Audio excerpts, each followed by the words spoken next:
Now, Befriended me on Facebook. Facebook status. Getting on Facebook. Getting on Twitter. a show helping to expose the power of social media. You can go on Facebook. Say you write on Facebook. On Facebook. This is the Tonya Hall Show. My Facebook account was deleted by the man. Now, here's Tonya Hall.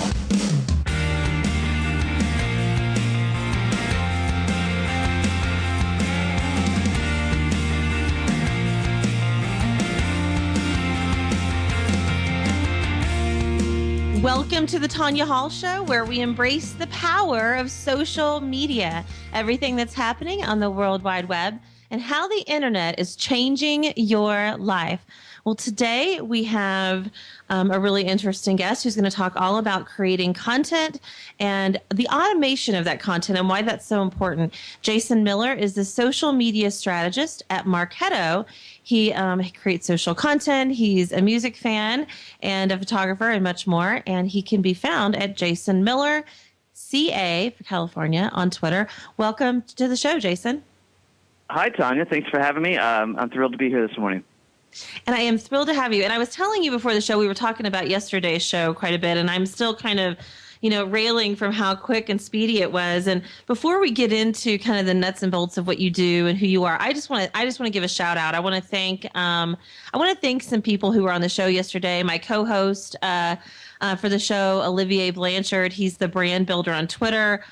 We had some great guests. We had Jeff Cutler out in Boston, Mike Schneider. Or at Schneider Mike, as probably most people know him, Augie Ray, and we actually had Grumpy Cat, I was telling you, Jason, made an appearance on the show yesterday, and Daniel Baldwin came on and talked about how he uses social media to engage with his fans, and it was a whole lot of fun. I regret that there were people I could not get to that we promoted as being on the show to come on the show, and that was Steve Goldner at Social Steve, and Aaron Strout at W2O Group in Austin. And Aaron is actually going to be on next week, and Steve is going to be on the week after. And Augie Ray, who made a joke about being bumped off the show because of Grumpy Cat, which was probably one of the funniest things I've ever heard. I think he said, Jason, something like, I can't believe I'm being bumped for Grumpy Cat. This is not a good move for my career. Something like that. It was pretty funny, and he tweeted it. He put it on Facebook, and it was really hilarious. But we had a lot of fun, and Daniel Baldwin, I was telling you, played the role of Grumpy Cat, which I thought he did a pretty phenomenal job. I mean, I can't think, of an A-list actor that would do a better job at it. But it was a lot of fun, and we missed having you. But, I saved the show today for you, Jason, and talking about the nuts and bolts of marketing. But it was a lot of fun yesterday, and I just want to thank everybody for joining in. It was my birthday, and I just like to change things up. So thank you for your patience and tolerating a change in the format a little bit. But we actually got a lot of feedback, so we might be doing something like that a little bit more often. People had a lot of fun with it. So you have a lot of fun, Jason. I was following you. You actually had a Google Hangout yesterday. I did with Mr. Joe Chernoff, who's the VP of Marketing at Convey. He was also 2012 Content Marketer of the Year. Joe is an awesome guy, and he's brilliant when it comes to content strategy. So we had a lovely hangout yesterday, and we're getting ready to post the recording of it this afternoon. So look out for that. I'm very anxious because I had signed up. I wanted to be there live for it because I'm a big fan of Joe's. And actually, you came highly recommended from people like Joe. I think Joe was actually the one that suggested I talk to you. And I tell you what, the minute I posted that you were going to be on the show on social media sites, people jumped all over it. And you've got a big following. That's good to hear. I'm flattered. I truly am. It might be because of your excellent rock and roll photography. I don't know, and more. But I've been, following you as well and reading some of your blogs and on content and automation. And something we don't talk about a lot. We do talk about content. We talk about how important it is to create content, but we don't talk a lot. Even though Joe's been on the show before and we've had some others, we don't talk about a lot about the automation process. So I definitely want to drill down on that. But before we get into that part of it, just to help give people some context to who you are, you actually got your start in the music industry. And I teased you about being a photographer, but you're a music photographer, right? That is correct. Yes. And low light photography is my specialty. Low light, or did you say low light or low life? Low light, yeah, not low life. That's a whole nother niche altogether. So. Did you go to South by Southwest this year? I did indeed. As a matter of fact, I was going to mention that Grumpy Cat was there at the Mashable House, and I swear he had a bigger line. There was a bigger line to meet Grumpy Cat than there was at most of the keynotes. So I don't know what that says about South by Southwest society, but it was pretty incredible. I'm wondering, does Grumpy Cat have representation? Did he have some, like a personal writer that was demanded before his presence? Grumpy has a really big staff, but he hates all of them, and he's really mad. In fact, one of the questions I asked Grumpy yesterday, because I'd heard that, with his fame, that he was going to be on. There was some, talk about reality shows, and we're gonna have to post the commentary on that. But he was just as you think he might be, and I appreciate his time on the interview. I can't believe he actually agreed to do something and like that. I think he just wanted a format to complain about what's happening, but that's how Grumpy rolls. That's funny. He had quite a posse at South by Southwest as well. Well, it does say a little bit about our culture. And, we do like to chime into what kind of is popular or trending at the time, and we have a very low window of threshold for how long we think it's funny. And whether it's, some sort of meme or a video that we like or whatever, and whether it's an event that we're following, whether it's the Super Bowl or the Grammys, we do tend to kind of pick up on those things. And there's a lot of marketing opportunity to create content on those things. And I want to talk about that. Your background in the music industry, you actually have only been in this kind of digital marketing space for what? Has it been 3 years? It's been around 3 years, correct. What was the catalyst for you to leave this kind of music excitement? Because I know that's part of your passion. What made you realize that this is something that you wanted to do, digital marketing? Well, I think Sony. I worked at Sony Music in doing artist development, and it was the only job I ever had at college. I mean, I literally graduated on a Monday and had a job on a Tuesday, and moved from St. Louis to Austin. So I'd worked there for 12 years, and the music industry was just, kind of crumbling in on itself. And there's some really smart, great folks out there. But I remember the day I looked at the Billboard chart, and the number one selling record in the country was by a band named Cake, which I love the band Cake. I think they're fantastic. But it was selling 56,000 copies a week, and the writing was on the wall. A good week, a Taylor Swift week at that point would have been around, 350, and that was amazing week for records. Well, hold that thought, because we're going to have to take a really quick time out. You're listening to the Tonya Hall Show. Stay tuned. We're going to be back with Jason Miller talking about his catalyst into social media and more. We'll be right back.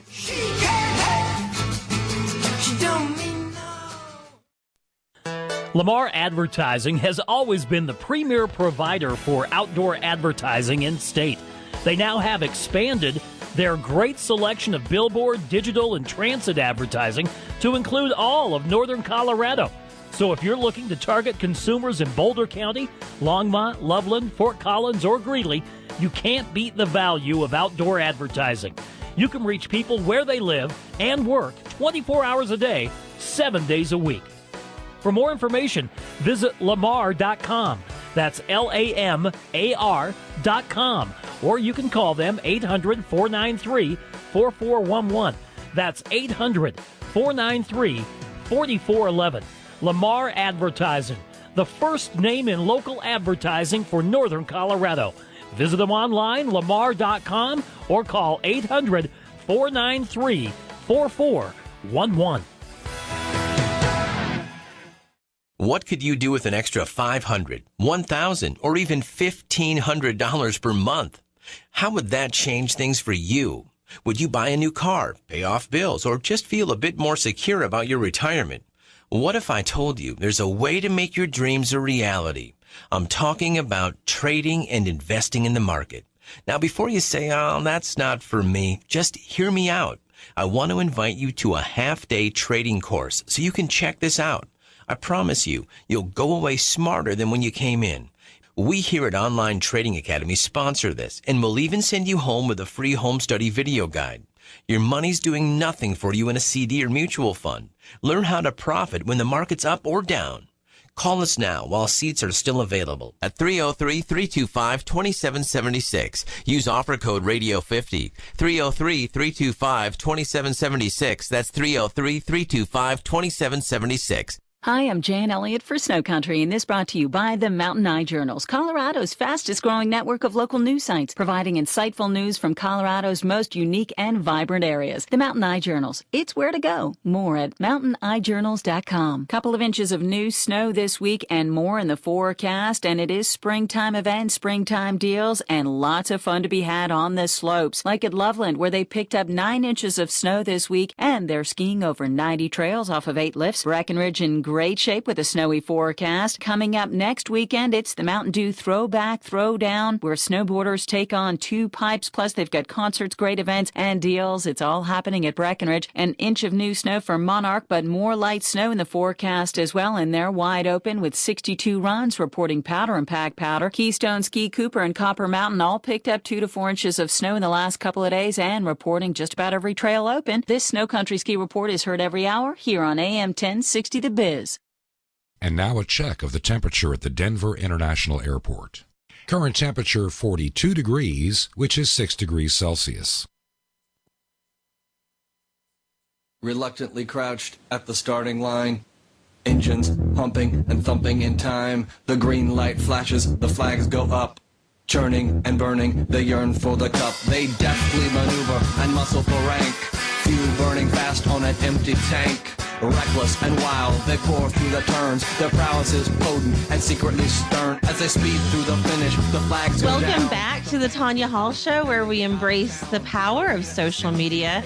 Today with our guest, Jason Miller. He's a social media strategist at a company named Marketo. We're going to get to what Marketo does and more. When we went to break, Jason, I had to cut you off. In fact, I kind of set you up too quickly, I think, before break, in asking you kind of what your transition was from the music industry to digital marketing. And you were talking about being in St. Louis, which I cue into, by the way, because I used to live in St. Louis. I'm a big fan of the toasted ravioli, Emo's Pizza, blues hockey, and all that kind of stuff.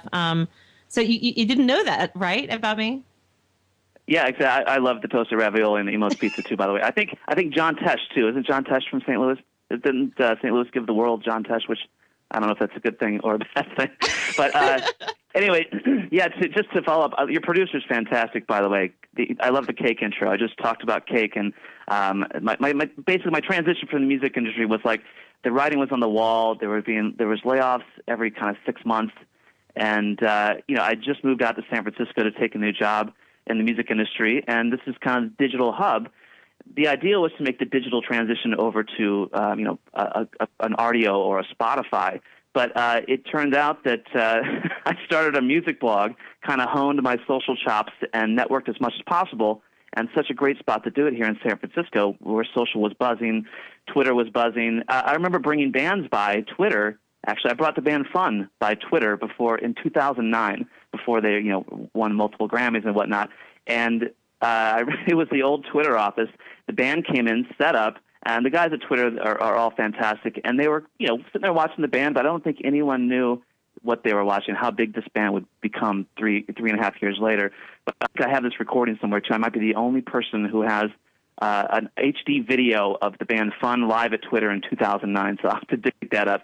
But anyway, it was just a really good place to start networking, learning social, connecting with other like-minded people. But the main thing was I started a music blog, and I got into the content creation process, social media promotion of that, and just connecting with the social, with the music, and finally making the transition into the tech world, which led up to where I'm at today. Well, and it is a transition. Every industry touches into this digital space and how we're connecting. And one of the conversations I like to have is even with the Grammys and how, they've been able to kind of help break down the walls between fans and artists. And Evan Green, who is their chief marketing officer, every year they're trying to reinvent and recreate new ways to do that. You talk about the music industry being fairly slow in adopting, but I remember even on MySpace,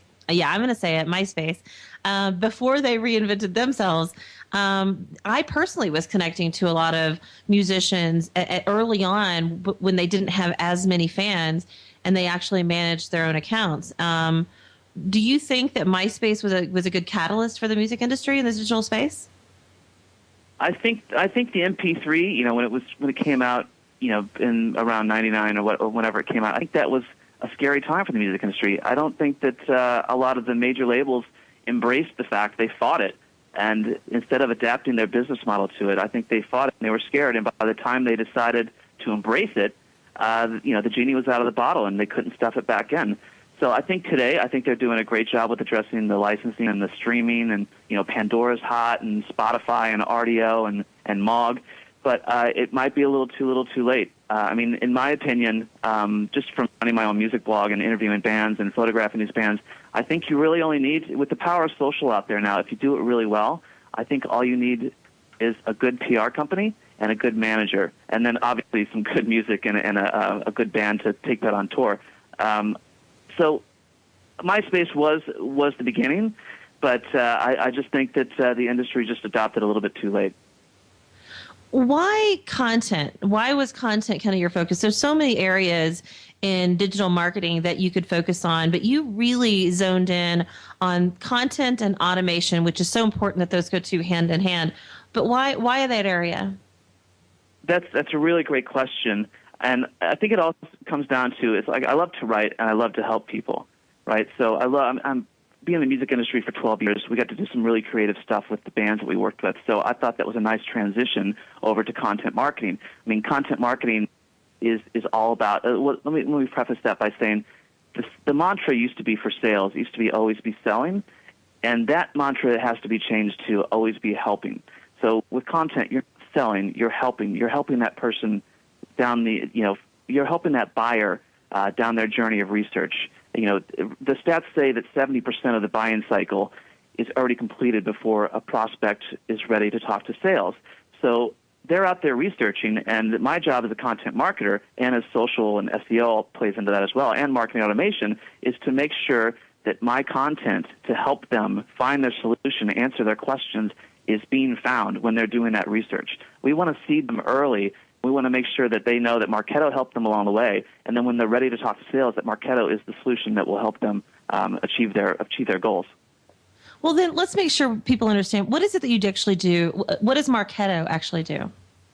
Marketo is marketing automation software. It's basically marketing software that streamlines, automates, and measures marketing tasks and workflows. Think of it as a platform for the marketer. A marketer wants to be able to create landing pages without going to a design or IT. We have drag and drop functionality. You can create customized landing pages to match your site. And then we manage your campaigns, be it social, PPC, email marketing, events, webinars, offline and online. And we basically streamline that so that a marketer can launch their program, they can track it, they can see where the prospects and customers are engaging with their content and their programs, which ones are successful, where to put more money at. And then it all kind of streams down to sales. So during that whole process, Marketo is scoring these folks that engage with your content based on their engagement with your website, your content, your PPC campaigns and whatnot, your email marketing. And then once that person reaches a certain threshold of that scoring, we think they're more likely to buy, we pass them along to your sales team. So marketing is in Marketo. They're doing their campaigns. It's fantastic. Sales has a full queue of prospects who are more likely to buy based on all this activity and scoring that we've been monitoring. It's basically aligning sales and marketing to drive more revenue faster for your company. What target are your clients? Is it a small business, medium-sized business? Who are your customers? Well, that's another great question. And when you think about marketing automation, when you're getting ready to make an investment like this, you're making an investment to grow your revenue and grow your business. So we have customers that are small startups with less than 10 people, all the way up to the GEs of the world. So we do scale from small businesses all the way up to enterprise. And the idea, again, is you want to have a solution that grows with you. And Marketo is that solution. You won't hit a wall. You won't start off small and hit a wall where you're kind of, what do I do next? This Marketo scales with you. It's built by marketers for marketers to scale and drive revenue. One of the questions that came in was about starting kind of a first-time blog. And I think, we do get people who are just getting started in the social space. What is your recommendation for platforms or ways for somebody to get started with their very first blog? Well, I used to use Blogger from Google, but I switched over to WordPress. WordPress just makes it so easy. All the plugins, and when you're writing a blog, the important thing is to build your audience and be found. WordPress has all the plugins that I've that I need to kind of optimize your SEO and just kind of, the social plugins, the stats. It just makes it really easy, and it integrates with websites perfectly and content management systems. So I say WordPress all the way. There are a lot of other ways that you can create content and put them directly into social communities. Is it smarter to actually have a blog and push people back to your blog or back to your website? Or should you post the content directly to places like Facebook or Instagram or Pinterest? That's another great question. I like to think that for some reason the dude abides pops in my head from from that movie The Great Lebowski, and he always talks about the rug, how it ties the room together. I kind of think of like the blog as the rug that ties the room together, or more like your mothership for social, right? You need somewhere to host all your thoughts and your content. You have your website, you have your resources section on your website, which can host your white papers and your ebooks, etc. But you absolutely need the blog as your home base, as the place where you keep your fresh content, your daily thoughts, your hot topics, commenting around the news, and then you launch that out to social media through your blog. So you post that blog to Twitter, to Facebook, to Google+, you repurpose that content into slide decks for SlideShare, infographics and big bright visuals for Pinterest. So it all stems from your blog.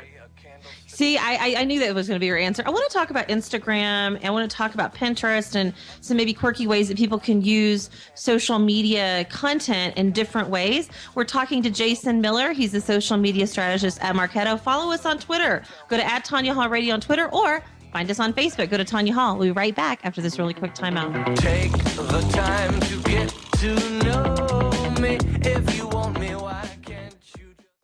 A couple of things to watch out for as you make your commute across northern Colorado. We got a crash westbound I-70 just east of I-225. That's a rollover accident, and that's going to slow you down quite a bit. Then eastbound I-70 closed out in the high country right now. We had an accident near mile marker 170. That's just west of Vail. And as I said, eastbound I-70 is shut down right now due to that accident. Off highways, we had an earlier crash, Champa Street and 22nd. Looks like they've got that one cleaned up. Now a report of some power lines that are down right at Colfax at Syracuse. Watch out for emergency crews as they try and get that one cleaned up. The rest of your highways are going to be slow and jam-packed. Northbound I-25 seeing stop-and-go speeds from Colorado Boulevard all the way up to Alameda. Then southbound from 58th back to Spears, also a slow drive. This traffic report is brought to you by Garmin. Hate traffic? Don't be a hater. Get a Garmin Nuvi with subscription-free HD digital traffic and avoid it with updates as often as every 30 seconds. Drive with Garmin, the most trusted name in GPS. For more traffic information, go to sigalert.com. I'm Woody Lawrence with traffic. Hate traffic? Don't hate. Drive happy. Get a Garmin Nuvi with subscription-free HD digital traffic and avoid traffic and construction delays with updates delivered as often as every 30 seconds. Drive with Garmin, the most trusted name in GPS.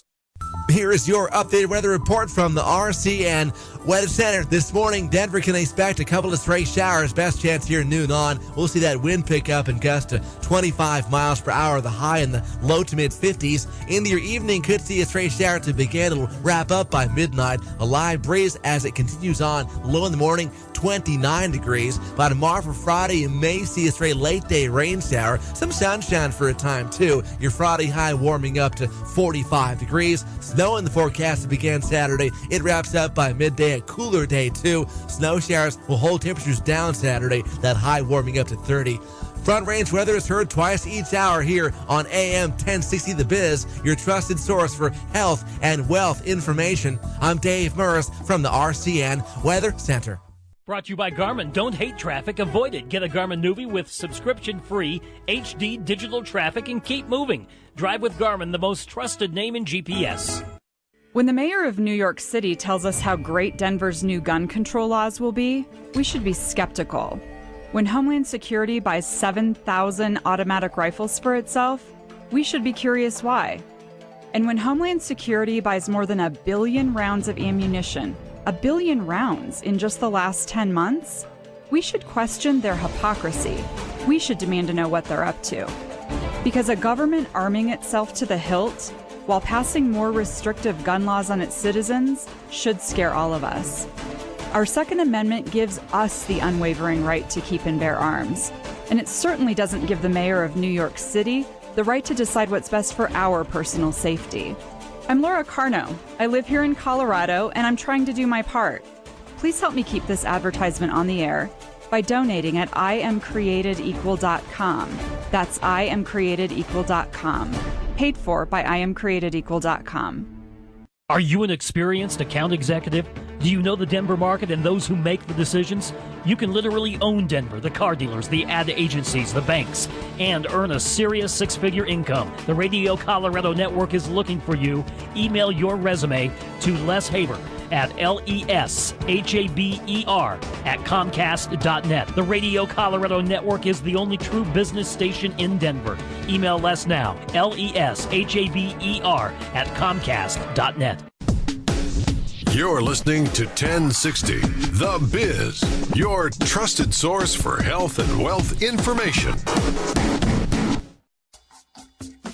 Hello, this is Dr. Chad Mothy from the Alpine Clinic of Chiropractic here in Longmont. If you or someone you know suffers from headaches, neck pain, low back pain, or sciatica, which is that raging pain down the back of your leg, chiropractic and spinal decompression might be able to help. 303-651-1810 is our number. Give us a phone call, see if we can help you today, or stop by at 117 South Sunset here in Longmont. We're next to Trans. Again, this is Dr. Chad Mothy at the Alpine Clinic of Chiropractic, 303-651-1810. Taking a look at temperature conditions in Fort Collins, Colorado. It's currently 36 degrees, 2 degrees Celsius.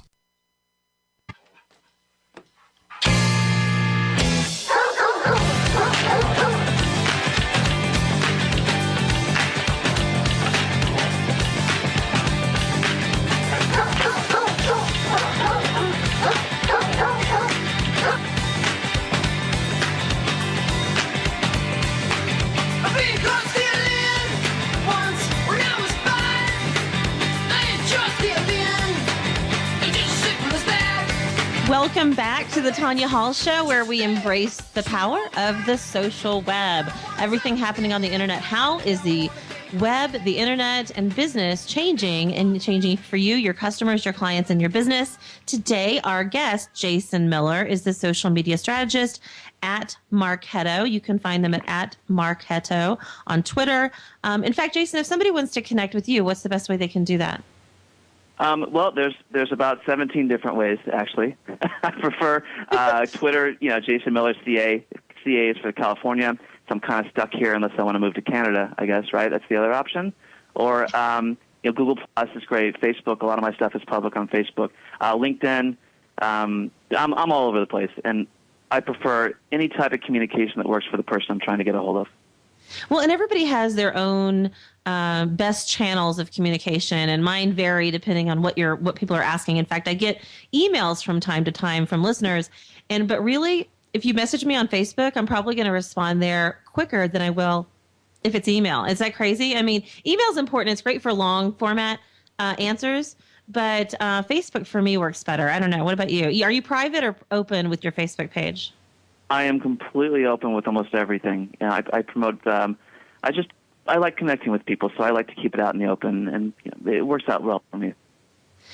I get just too much email, I think, is what it is. I think it's hard for me to get to all of it. Okay, so I alluded to that there's different types of platforms and ways that you can promote your content, and there's like link strategies that I know I use and people that create content use. But you and I were talking about on break, which I thought is more important to talk about before we get to some of those, is really what you're, I think, probably most passionate about, and that is writing the correct content. What does that mean? Well, that means, to me, it means finding your customers' pain points and solving that for them. A lot of the most popular blogs that I've written here at Marketo and for some other guest blogs are just been around my experience of, like, if I have a problem, like, for instance, a few weeks ago, I was updating our social media dashboard. Like, the metrics that matter, we tend to kind of look down upon what we refer to as vanity metrics, which are retweets and likes. And I wanted to build a social dashboard that really made an impact. A dashboard that I came in and showed to my boss, co-founder John Miller here, and then our CMO as well. And what I did was it took 2 weeks of research and lots of trial and error. Social media is so much about trial and error. And I found metrics that really moved the needle. Metrics that include referral traffic, conversions on a website, number of prospects and opportunities coming in from social as a lead source, and I put it all together in this beautiful dashboard. But I knew that a lot of the folks were having that problem too. There's the big mystery about social ROI. I think we've arrived to where that's no longer a mystery. If you have the right metrics in place, and I'm not talking about Facebook likes, I'm talking metrics that move the needle and that CMOs want to look at, that is what's important. So I documented my whole process of building this dashboard, turn it into a blog post, lots of visuals, and we're very transparent here at Marketo. So I put that out there, and I actually put our real metrics. I mean, that's how confident we are that we, you know, in our blogging and our content, we put our real metrics out there for everybody to see. And it was one of our most popular blog posts. And I think that's because it was a real hot topic. People want to know how to measure their social. People want to know how to measure the success of their content. And I did the research, put together my best findings, and it works for us. And it's, you know, people are taking that, and it's working for them as well. Okay, so you've got the right content. How, you know, is there a certain volume that you should be creating? Is there a certain number of times? And even, and I want to get to this too, because there's all kinds of when you should post your content. And I want to talk about that. But what about just how much content to create? Well, that depends. I mean, that's a bandwidth issue that I've seen. We have a couple of folks here that are dedicated specifically to content. I do a little bit of content creation. We have one content manager who does nothing but content creation. So I think if you're serious about content, you really have to have a dedicated person in there because it does take a lot of time. You know, blogging and ebooks and, you know, white papers in some context, and then videos. Videos are really hot. Infographics, you know, visual content is the future, if you ask me. And you really need somebody creative, you need a good writer, and you need somebody dedicated to creating and then promoting this stuff. But how much content? It really depends. I mean, it really depends on your industry, and I know that's kind of a vague answer, but get a listening platform like a Radian 6. Find those conversations, find your customers' pain points, and then find a way to solve them in a conversational, helpful manner that's not selling to them. You want to help them and then sell to them when they're ready. That's the whole gist of it. So how much content? It really depends on you know, the industry, how many problems your customers are having, how many hot topics are out there that you can write about and relate back to helping that person or just enlightening them and helping them, you know, drive revenue. I mean, that's at the end of the day, we all want to be, you know, the revenue driver and show the effects of our content and our work to the CMOs and the CEOs. So I'm going to go from the beginner level to the advanced level. So intermediate, okay, you've got somebody who is looking to maybe start a business, and maybe they're working for somebody else. Maybe they're a stay-at-home mom. And we have, I mean, I don't even know the numbers on this, Jason. Maybe you do, but there's countless mom bloggers out there that have really made a very successful and lucrative business out of being a mom blogger by starting this content creation and talking about the things that they're passionate about. Even if you look at Savvy Auntie Melanie, who started this business on just being an aunt, you know, which I like her because, you know, I like being an aunt, and I think she's done a phenomenal job. She actually has the National Aunt Holiday. She's been on Rachel Ray, and it all started from just this passion point. What would you suggest to somebody who is interested in maybe just getting started? You know, you recommended a blog site, but what should they do to structure their approach? I think first and foremost, you need a plan. You need to put together a plan, kind of define your goals, and then I think you just need to jump right in and start, you know, writing and find. I mean, the mommy bloggers are so powerful because there was a need. There was a need for good advice, good trusted advice from somebody who was in the trenches, right? And that's why I think they're so powerful. And I think I used to reach out to some mommy bloggers at my previous job in between Sony and Marketo, but you know, they're really receptive and they want to help people. They want to get their opinions out there, but along the way they're helping and they're connecting people. I think that's the main thing. So I would say put together a plan, set some goals, and then jump right in and start connecting, start interviewing people, start writing, and just dive in, and you'll start to see results almost immediately once you start connecting with the right folks. Getting some guest blogging opportunities here and there. It's all about who you know, and it's all about networking. And the people who are doing it right, when you reach out to them and you're sincere and you're authentic, they will respond back to you. How do you suggest that they find the right people to connect with, especially somebody who's just getting started in social media? I mean, how do they find other like-minded individuals? That's a great question. There's several ways you could do it. Google Plus is kind of the sleeping giant for me right now. I love Google Plus. They just launched communities, which are kind of new, and there's not a ton of traffic. But if you get in there early, the conversations are light, and you'll be seen. So I would recommend, find a Google Plus community. Just get in Google Plus and search your keywords. Twitter is really easy. You can just, search in the Twitter toolbar. Search, you put in your keyword, and then the top Twitter folks will pop up in that row. Add all them, drop them into a Twitter list, engage with them. That's a really great way to start off. Go to Amazon, type in your keywords in the Amazon book search, and see who the top authors are. Drop them into a Twitter list or a Google Plus list, and try to engage with them. I think it's all about it's all out there to be found. It just takes a little bit of effort, and then building a list, and then staying consistent. You don't want to start responding with these people and then fall off their radar a couple weeks down the road. You want to build real authentic relationships and not ask for anything, but ask how you can help them. And then down the road, it will be reciprocal.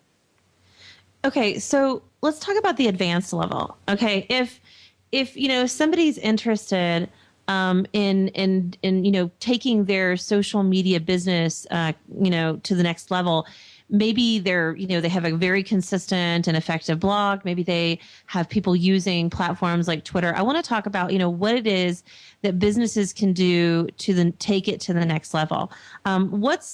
You've written about this. What is kind of one thing, and we're going to have to go to break really quick. So, certainly, what is one thing that they can do to take it to that next phase?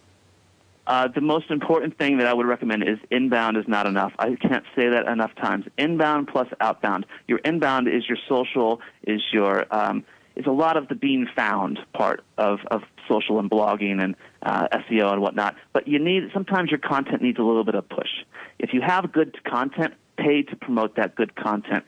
Paying to promote that content will take you beyond your initial reach, your initial audience. It'll break through to that coveted second-degree connections, the friends of friends, and that's where the real power of social comes into play.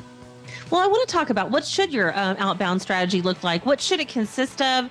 And maybe some of your favorite tools and your favorite stories. We're talking today with Jason Miller, social media strategist at Marketo. You can find him by going to Twitter, because that's where I did, or Facebook. You can also find me at Tonya Hall Radio, or find me on Facebook. Go to Tonya Hall. Ask your questions. We're getting some questions right now. We'll try to get to those in our next segment. Stay tuned.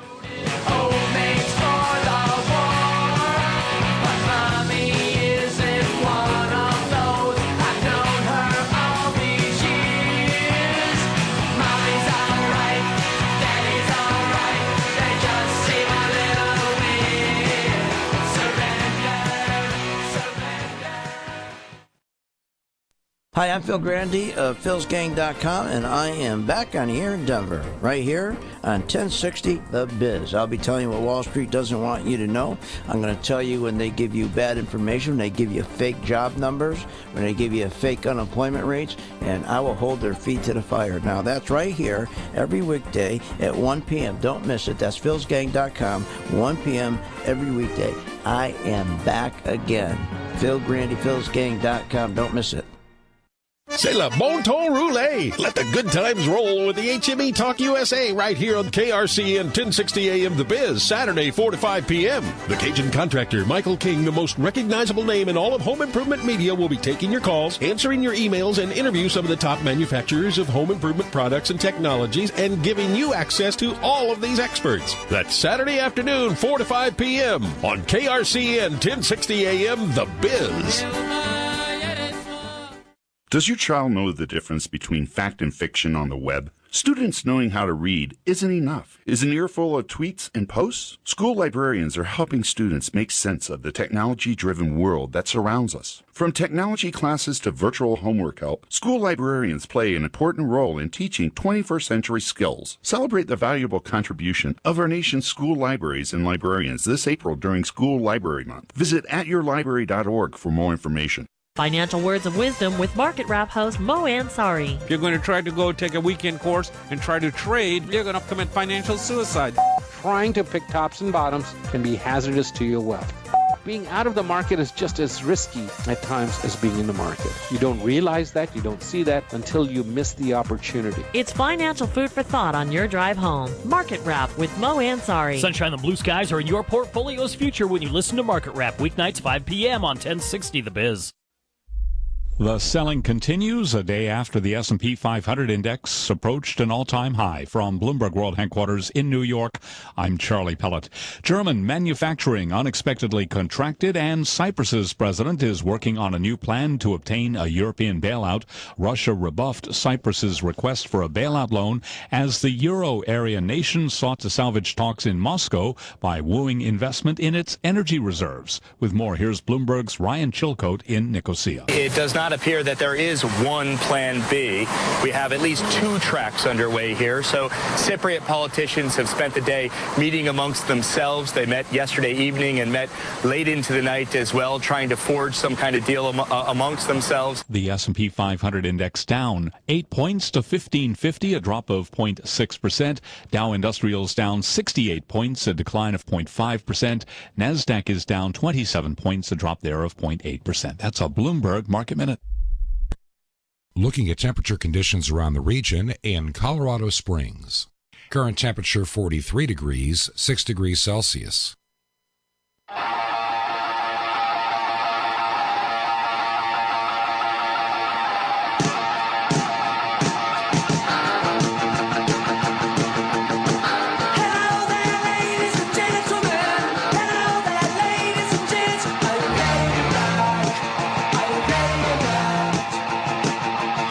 Welcome back to the Tonya Hall Show, where we embrace the power of social media. Today with our guest, Jason Miller, social media strategist at Marketo. We're talking about content creation, whether you're at the intermediate level or the advanced level, and outbound, inbound, all of that. In fact, on break, Jason, you and I were talking about kind of what you felt was really powerful. One of the things that you said to me was, and not surprisingly, but how powerful Facebook is.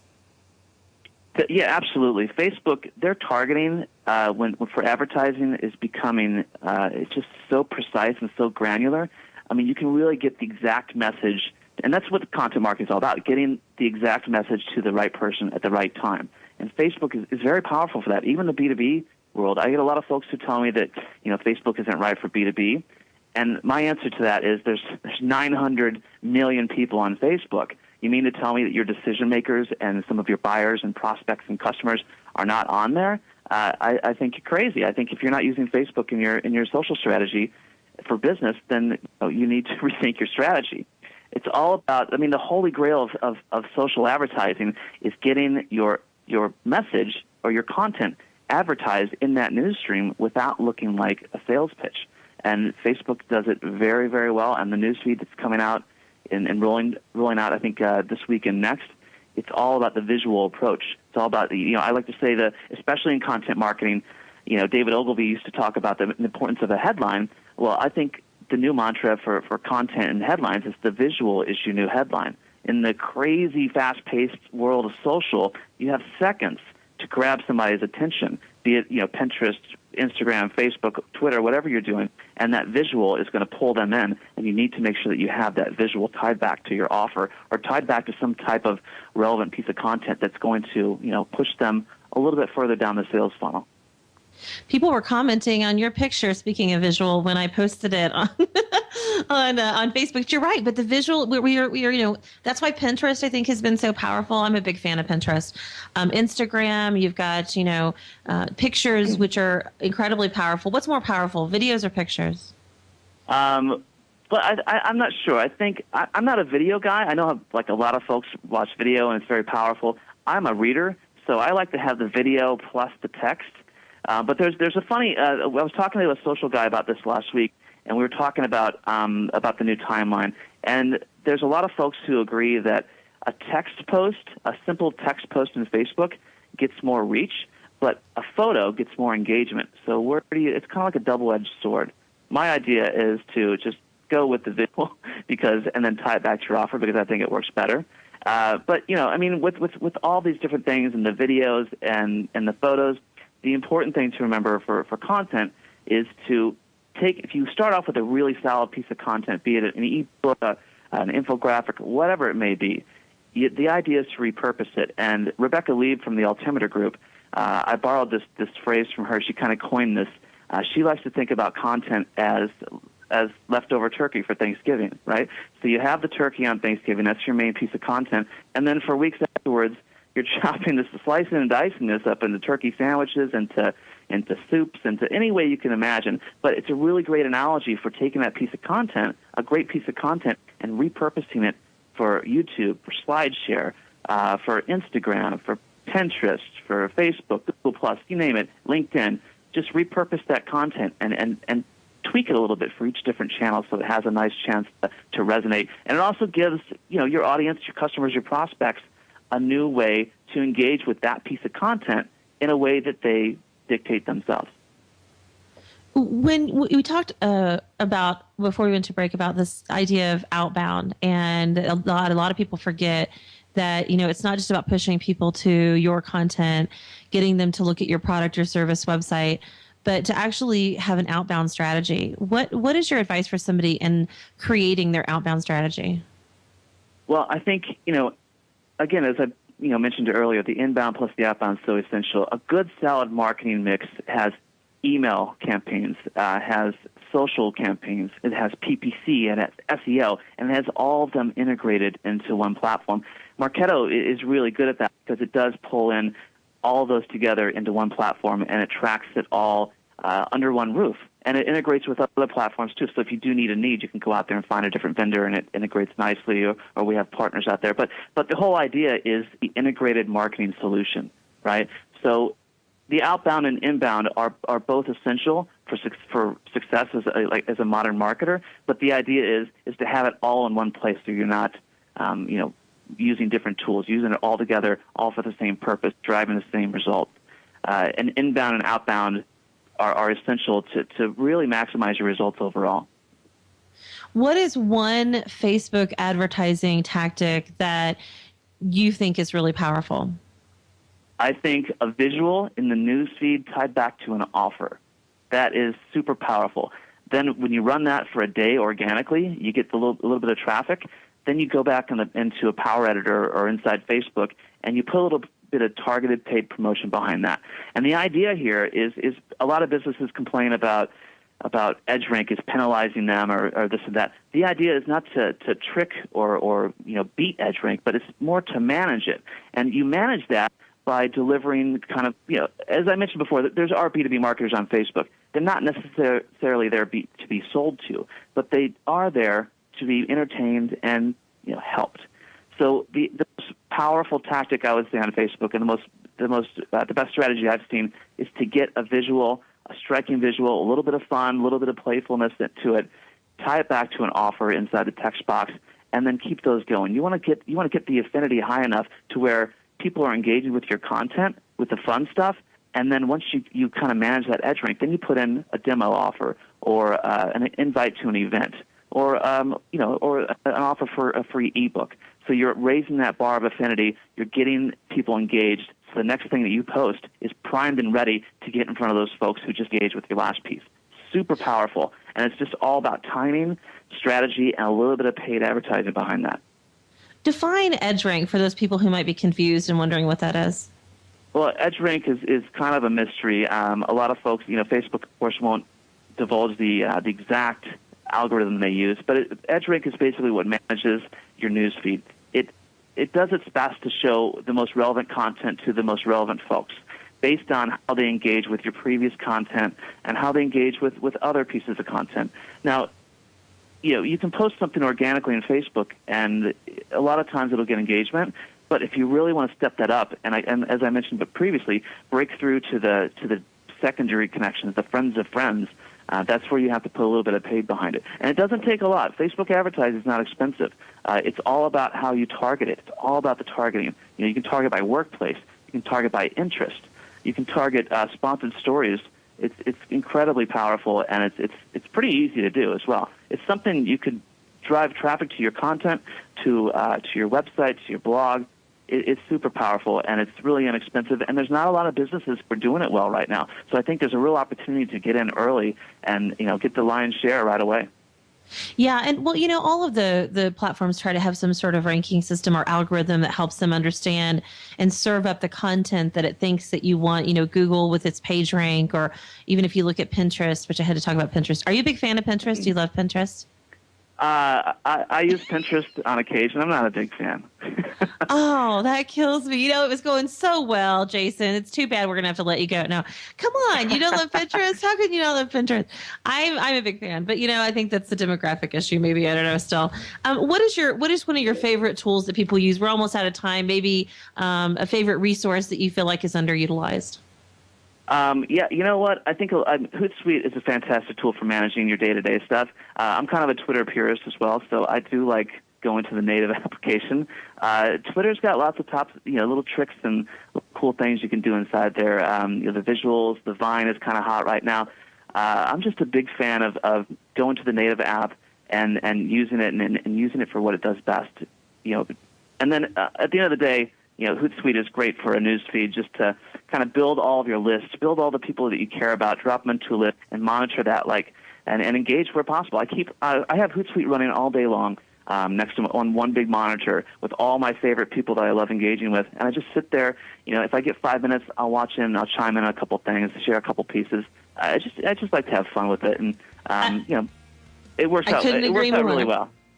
I love Hootsuite. I'm a big fan. I just gave a shout out to Ryan Holmes at Invoker and Hootsuite, telling we were talking about him. Thanks for coming on the show, Jason. I hate running out of time when I have a guest of the caliber of yours, where you're offering such great advice. We'd love to have you come back. Thanks for coming on the show today. Tonya, thanks for having me. This has been really fun. I've really had a great time. And your producer, again, he ended with Cheap Trick a few minutes ago, and that's one of my favorite bands of all time. So I thank him for that. And again, thank you for having me. I had a great time today. Absolutely. Thank you. And everybody have a great day. We'll be back tomorrow with a great conversation with Brian Kramer. Talk to you then.